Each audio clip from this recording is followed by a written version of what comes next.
Welcome to Riftforge Studios. Today we're going to have a look at painting blue power weapons. I'm going to do this example on a power sword, but it can be used in multiple things. For example, a spear, power spear, claws like on a Leviathan, or lightning claws. You can also use as heat effects on engines and jump packs. So kicking us off, we're going to be using just 3 colours. We're going to be using Stegadon Stale Green, Temple Guard Blue, and just pure white. So we're going to be using airbrush for this, but to start us off, we're going to do a base colour of Stegadon Green. We're going to do this over a primer of black. So I'm just thinning it down slightly and getting it to a consistency I like, so it's not too thick. So as I said, the base colour is black, and then put thin down Stegadon Green over the top, and a couple of thin layers. This will act as a base layer to fade up from. As we can see, painting this on, it's quite dark over the black, but it does build up to a nice strong colour. And I know we're using a colour that's called Stegadon Green, but it is quite blue in its pigment, and it does work very well and complements with the blue. I'm just getting all the edges there to make sure there's no black showing through. Then onto my second layer. As we all know, 2 thin coats are best, so just applying it in the same manner as the first time. As you can probably see, it's drying quite fastly, as I'm actually doing this in the middle of the heat wave in the UK at the moment. And there it is, almost dry, still a little bit wet. And there we are, all dry. Now I don't tend to use low tack masking tape or anything like that. Just go down your local B&M or any shop that does cheap standard sellotape. It doesn't tend to pull the paint off because it's not that sticky. Starting off with Temple Guard Blue, I start with a tip until I find my fine point on my trigger control, and then I just move from the about a third up from the bottom of the sword towards the tip, and concentrate in more layers towards the tip, so it's a brighter blue, and this will create a natural shading up. And then just get to a point where you're happy. When you're happy with that, add a little bit of white into the mix. I tend to go for a rough 50-50 Temple Guard Blue and white, and then about a third towards the top. Do the same again, working towards the tip, so it's more concentrated, more layers on the tip to create that stronger colour. Then when we're happy with that, we're going to go straight on to just a bit of pure white, and this is just a tiny amount. If you put too much on, it'll be far too much white, and you'll ruin all that work you've just done with the blue.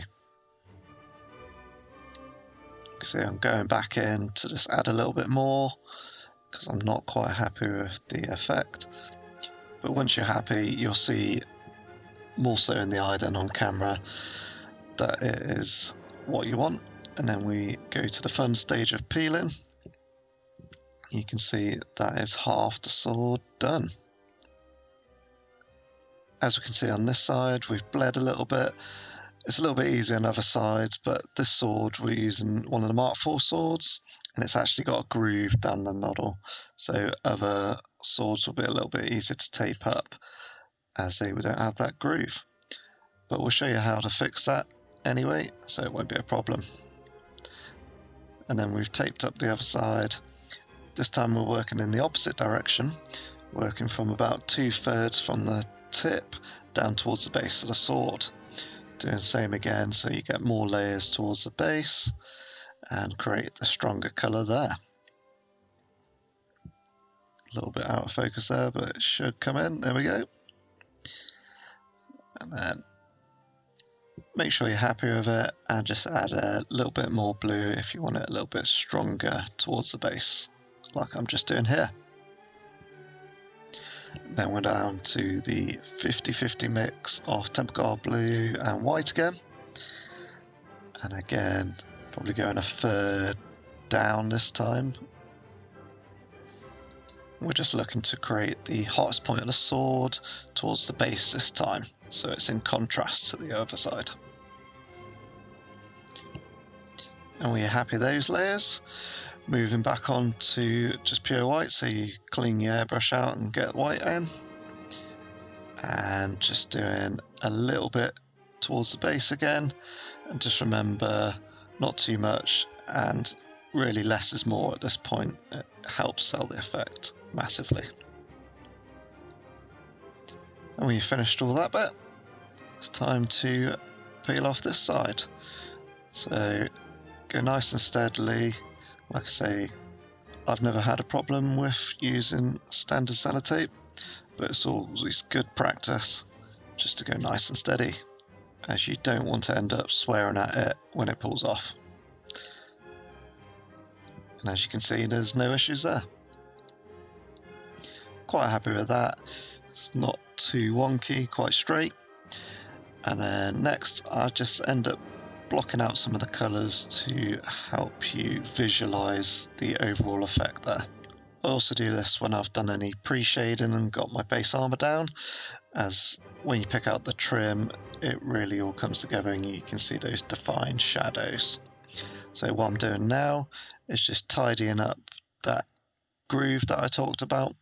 Normally I'd use gloss all over a sword or a model when doing recess shading, as you can use gloss non-oil or just standard oils, and it really has a good capillary action and pulls the paint into those recesses.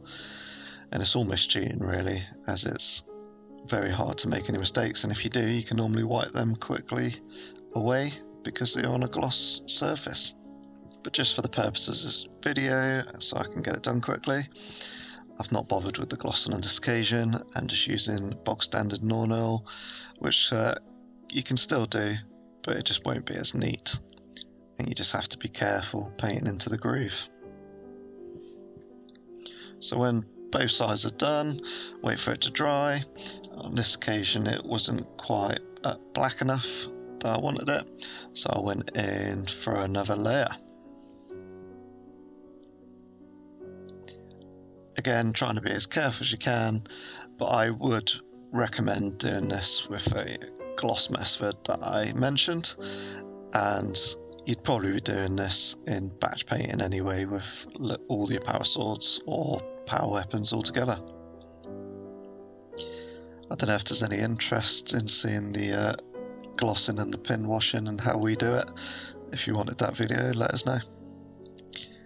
As I just finished using the non-oil to block in that groove so it looks a bit tidier, and then just at the end I've coloured in some gold and other metallic bits with silver, and just to demonstrate to you what the finished product would look like. If you'd want any more colour combinations in the future, let us know and we'll definitely make that happen. And that's both sides of the sword now. I really hope you've enjoyed the video, and this very simple power weapon blue, only with 3 colours, and you can see it's quite effective and easy to do. Thanks again from us at Riftforge Studio. This has been Sean, and I'll catch you in the next one.